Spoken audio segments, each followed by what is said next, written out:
odam o'zinglar uchun bilib olinglar. Imomdan tashqari odam namozxonlarga dakki bermang. Qo'pol haqiqat sizga bas dakki berish. Bugun namoz o'qiyman deb yaxshi niyat qilib kelgan, men o'zim mana gunohkor quloqlarim bilan eshitdim. Namoz o'qib salom berib chiqib ketgan bolalarga bittasi chiqib olib, insofing bormi degan. Inson bo'lmaganda bor-ku, uzr qo'pol bo'lsin aytma. Bitta qanchiqni uyga borardi o'sha peshin paytda o'sha. Yo qimor o'ynardi, yo aroq ichib abad qilib o'tirardi o'sha. Insofi borligi uchun masjidga keldi. Yana qaytib aytaman. Imomdan boshqasi sizga bas tanbeh berish. Kim bo'lsangiz bermang tanbeh. Tanbehni imom beradi. Bugun qosh qo'yaman deb ko'z chiqaryapsiz. O'sha bolani masjidga kelmaydigan qilib qo'yyapsiz. Bezillatyapsiz, xijolat qilyapsiz, sharmanda qilyapsiz.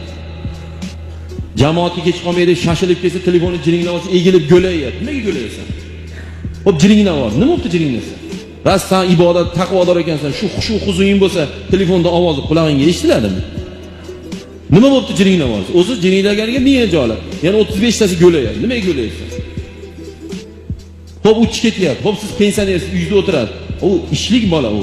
Direktor SMS yozgandir, bir bo'ldi, qanisan deb. Shu abidini qilmasdan jumaga keldi, abidini qilmasdan peshinga keldi. Uni haqqiga orqasidan duo qilib qolishni insofing bormi deydimi? O'tir deydimi? Agar ish yo'q bo'lsa, bolalar o'tiradi duoga. Chunki birda ishga borish kerak, yoki klient kutib turibdi.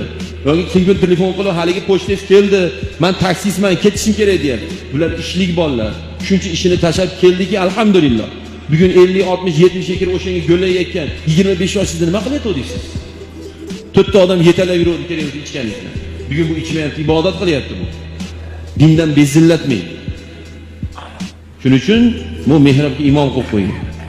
Sizdan mendan bilimligi uchun bu mehrobga imom qo'yib qo'ying. Imom biladi kimga nima deyish.